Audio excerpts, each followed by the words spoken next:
Ese waba uzi aho indwara ya Ebola itandukaniye na Covid-19? Umwihariko w'iyi ndwara ya Ebola ni uko umuntu wanduye iyi Ebola ibyago byo gupfa biba biri hejuru cyane. Mbese amahirwe yo kubaho waranduye virusi ya Ebola aba ari hafi ya ntayo, kugeza n'aho ibyago byo gupfa biba bigeze hafi kuri 90%.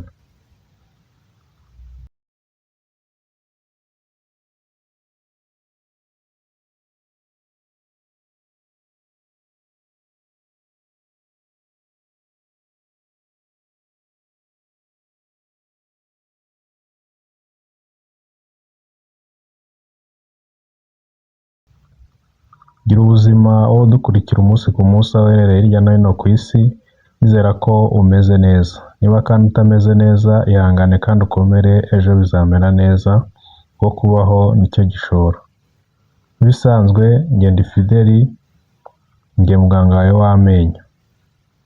Uyu munsi nje kukubwira itandukaniro riri hagati y'indwara ya Ebola na Covid-19 nk'indwara z'ibyorezo zose zagiye zigera muri aka karere dutuyemo.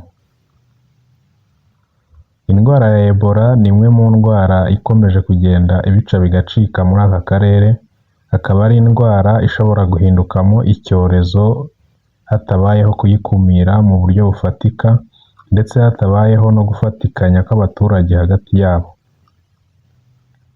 Iyi ndwara rero ifite ibintu bimwe na bimwe igiye ihuriraho na Covid, ariko nanone ikagira umwihariko wayo itandukaniyeho na Covid-19 iyo yaje kuba icyorezo ahagana mu mwaka w'2020 nk'uko mwese mubizi.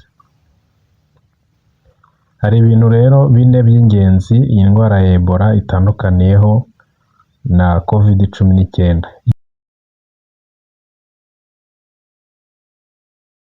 Icya mbere, Ebola ntabwo yandurira mu mwuka. Bishatse kuvuga ko ntabwo ushobora kwandura virusi ya Ebola kubera ko wegeranye n'umuntu gusa utamukozeho, mu gihe Covid yo guhumekera ku muntu byonyine byabaga bihagije ukamwanduza. Icya kabiri, iyi virusi ya Ebola itangira kwandura mu gihe umuntu wayirwaye yatangiye kugaragaza ibimenyetso. Bivuze ko mbere y'uko umuntu wanduye virusi ya Ebola agaragaza ibimenyetso, ntabwo aba ashobora kwanduza undi muntu ngo abe yamuha iyi virusi.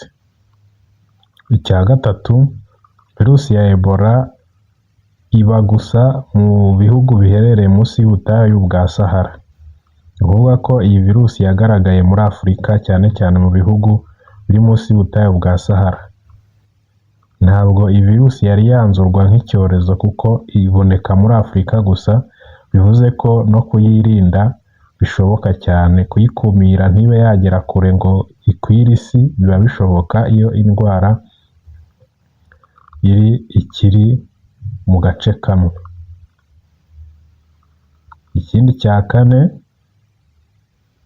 iyi virusi ya Ebola igira umwihariko wo kwica cyane kurusha Covid, kuko mu bantu 100 bayandura, nibura guhera hagati y'abantu 25% kugeza kuri 90% by'abantu banduye virusi ya Ebola birangira bitabye Imana cyangwa babuze ubuzima.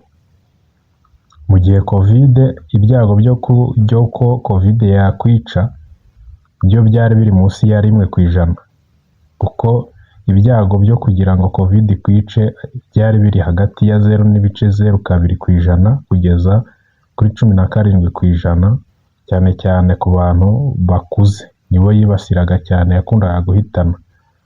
Ariko iyi virusi ya Ebola yo ifite umwihariko rwose, kuko iyo wayirwaye ugatangira kugaragaza ibimenyetso, amahirwe yo gupfa aba ari hagati ya 25 kugeza kuri 90%.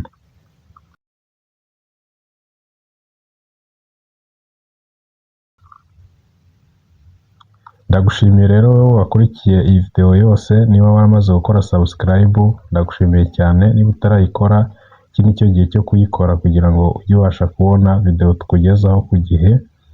kugira ngo nawe ubashe gusobanukirwa byinshi ku bijyanye n'ubuzima cyane cyane ubwo mu kanwa ndetse n'izindi ndwara zitandukanye.